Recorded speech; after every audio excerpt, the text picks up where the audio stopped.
dugsiga Sheekh Bashiir ee hoose dhexe magaalada Hargeysa waxaanu kula kulannay hablo macallimiina hal abuur sameeyay waxaan weydiin doonaa fikirka ku dhaliyay ee ka dambeeyay inay sameeyaan hal abuurka intan leeg waxaan ahay macallimaad ka soo baxday kulliyadda tababarka macallimiinta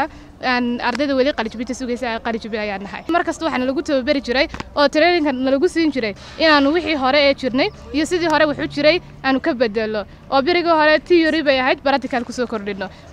awal horena fikirka practicalka ana aad u dareemayay oo waayo wax kasta markan ku dhigano theory ku dhigano way nagu adkayd inaanu practically u sameeyno laakiin markuu gacanta ka sameeyo waligi ilaawi maayo sidoo kale alaabtani faa'iido kale ay leedahay oo waa qashinkii meelaha ku daasana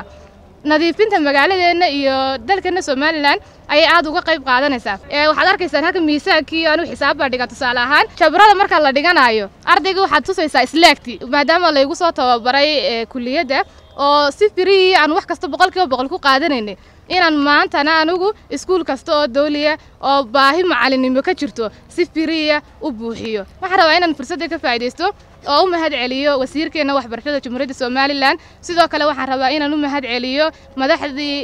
kulliyadda tababarka macallimiinta dugsigaaga sare keebaad ka soo baxday dugsigaaga hoose dhexe waxaan ka soo baxay iskuul la yiraahdo Jamaal Cabdinaasir oo ku yaala magaalada Burco dugsigayga sarana waxa ka soo baxay iskuul la yiraahdo Sheekh Ibrahim oo ku yaala isla magaalada Burco daawadayaal waxa garabkayga taagan imikana Faadimo Saciid ku soo dhaw markii hore telefishinka dareenka waan dhaway aad baad maasantahay waxyaabaha nagu dhaliyay inaan sameeyno waxyaabahan kow maadaama aanu 2 sano oo boodhan xaraysnayn maadaama 2 sano boodhanka qarankayaga iyo dawladdeedu ayna barbar taagneed haday tahay wasiirka haday tahay madaxweynaha oo shakhsigii waxaan hirgeliyay oo ahaa barnaamijkan inuu shaqeeyo oo noo suurta geliyay inaan wadankayaga si free aanu u noqono macallimiin qarankan baahida ka jirta wax ka qabata ama wax ka daboosha marka anigu maadaama aan shalay helin inaan dhigto practical inaan wax ku helo maanta maadaama anigu nasiib u helay inaan macallin noqdo waa inaan shalay wixii aan anigu dareemayay maanta ardaygan wuxuu dhigay waa inaan ka bedela imka tusaale halkan waxaad ku aragtaa kaliyaha waxa loo yaqaan maxay kaliyaha ayaa halkan ku aragtaa practical ardayda markaan ugu dhigay waa kun hareerahayga tubay markaan u dhigay ardayda kalidaan soo iibiyay dabeetana waxaan tusay maxay kalidu qaabka waxyaabaha ay qabato shaqooyinkeeda markii dambana ardaydi maxay ku dhiiradeen marka inay practical ahaan ku sameeyaan ardayadan oo kamid ah ardayda fasalka 7aad ayaa practical ku sameysay mutaas sida dadku u badan yihiin hal abuurkan hoos baa laga soo bilaabaa oo waxaad arkaysaa markii caruurtu yaryar yihiin inay de waxyaabahan sameeyaan oo ku bilaabaan dhawaan baad san u sameeysan mise wax hore idinku jiray baa haydo markii hore baad la soo barbaaranteen waxa hal abuurnimada la yiraahdaa waa waxa qofka isaga qalbigiisa ku jirta marka anigoo dareensanaa markaygii hore inaan hal abuurnimadan oo yaraantaydii jeclaa waxyaabahan oo kale inaan sameeyo laakiin aan ii suurta gelin ayaan waxaan isku dayay si aan qarankayga waxyaabihii awoodii ay galiyeen ama aniga wixii ay gashadeen si aan wax kamid ah u celiyo saan horeba kugu sheegay abaalkii qarankaygu galiyay ma wada gudi karo way ku yartahay hablaha inay fikir raacin oo kala keenaan maxaa hablaha Soomaaliland fariin u diras hablaha waxaan kula talin lahaa inay tagaan kulliyadda tababarka macallimiinta inay soo arkaan cilmiga yaala inay ka soo faa'iideystaan ardaydu way kala duwan tahay markaan anagu ardayda laftarkayga markaan wax u dhigayno way kala duwan yihiin ardayga hooyadii educated ah ama gurigiisa waxbarasho gurigooda waxbarashadu qof wax bartay uu joogo ardayda kale oo dhan uu ka heer sareeya Faadimo dugsiyadaadii hoose dhexe sare halkeed ka soo baxday dugsigaygii hoose dhexe waxaan ka soo baxay iskuul la yiraahdo Qaadim Maxamuud oo ku yaala gobolka Togdheer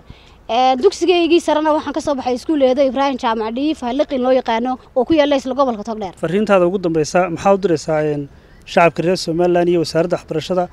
iyo macallimiinta ardayda waxbara ee ubadka soo saara waxa weeyaan shacabkeenu inay ka faa'iideystaan waxyaabaha sidan oo kala imika gurigan aad arkaysaa laydhkii buu leeyahay rinjigii buu leeyahay kartoomo ka kooban yahay kalidan aan hayo waxa weeyaan kartoomo iyo waxyaabaha decorationka loo isticmaalo ama waraaqaha iyo caagada aad arkayso bahashanna waa waxyaabaha loo isticmaalo faleemada waa bahasha yar faleemada ku dhex jirta kafadan iyo miisaankan aad arkaysaa waxay ka sameeysan iyaguna kartoomo iyo bahalaha yar screen-ka la iska tuuro wuxuu ka sameeyay waxa loo yaqaano caagad buu ka sameeyay la falkiyay ama farqan loo yeelay waa iskoobe waad sameeysan kartaa waa dhiiltani waxa loo isticmaalo waraaqo ama decoration kartoomo ka sameeysan tahay waa dhaqankeeni waxa dhan waa wada dhaqankeeni kan oo kale waa maxay waxa laga sameeyay isagana waxa loo yaqaano warqada caagadeera isbaraytka laga sameeyo waa u bixiyood ayaad ku dhixdan kartaa guriyaha la dhiganay kamaana wada gaarsan imika waxa hadhay waxa loo yaqaano wadnihii ama heartiski baa hadhay iskarataalki baa hadhay ama qalfooftii bini'aadanka oo iyaguna oo laga soo sameeyo yes waxa laga soo sameeyo aan wali la soo dhameystirin wala halkan su'aalan ka weydiiyo way soo kartaa waa laga maarmi karaaba hadii ay tan sii socoto in inagu laftigeena wax soo saar la soo baxno dal waliba wuxuu horumar ku gaadhaa ubadka wax baranaya ama dhalinyaradiisu sida ay wadankooda uga shaqeeyaan waxaan oran karaa dalkeenu 100% isku filaan buu gaari karaa hadii ay ubadka wax la baraya ay ka soo baxaan juhdiga iyo dadaalka la gelinayo badanka waxa loo isticmaalaa cadaaladda oo imka dhinacaas u badan tahay marka waxa weeyaan xaggan u janjeedha ardaygu isagoo yar inuu cadaaladda barto ardayda ma ku tababaraysan in xagga cadaaladda uu qofku ka dhisnaado oo qof yar oo qiim loo cadaaladda wax ka yaqaana inuu soo baxo cadaaladdu waa waxa ugu muhiimsan ee bini'aadanku isku raacaan ama ku kala hadhaan inay ardaydu cadaaladda barato inay ardaydu maskaxdooda wax ka ikhtiraacaan oo wax cusub sameeyaan inay ku dhiiradaan inay wax qaban karaan inay wadankooda jeclaadaan mumtaaz yar waxay ka mid tahay ardayda grade 7 ama fasalka 7 ah maxaad ka faa'iideed kaaga kordhay cilmigan halkan maanta yaala markaad macalinku casharka ku sharxayo waxa wanaagsan macalinku markuu casharka sharxayo tusaalihii inuu keeno imka macallimadu maanta ay noo sharxisay kaliyaha waxa ay noo keentay kaliyihii oo suuqa yaala intan adaa soo sameeyo soo dhisan kareey hada yar sharax aduguna wuxuu faa'iiday aan eegne dhinacan waa kaliyihii tuumbooyinka waa kaliyihii waa inta badan waa inta qashinka laga saaro bilaadanka jirka kaliyihii waa kuwa tuumbooyinkana waxay u taagiin xaggii laga saariyay qashinka soo qaadisay daawadayaal hore waxaan u soo aragnay mumtaaz yar oo iyadu sameysay habkii kaliyaha iyo qashin saarkiisii alaabta halkan taala muuso wax ma ka soo sameysay adu gaarigana soo sameeyay nooca dhisankiisa muxuu yahay maxaad ka tixraacday oo kuwii hindida dusha furnaa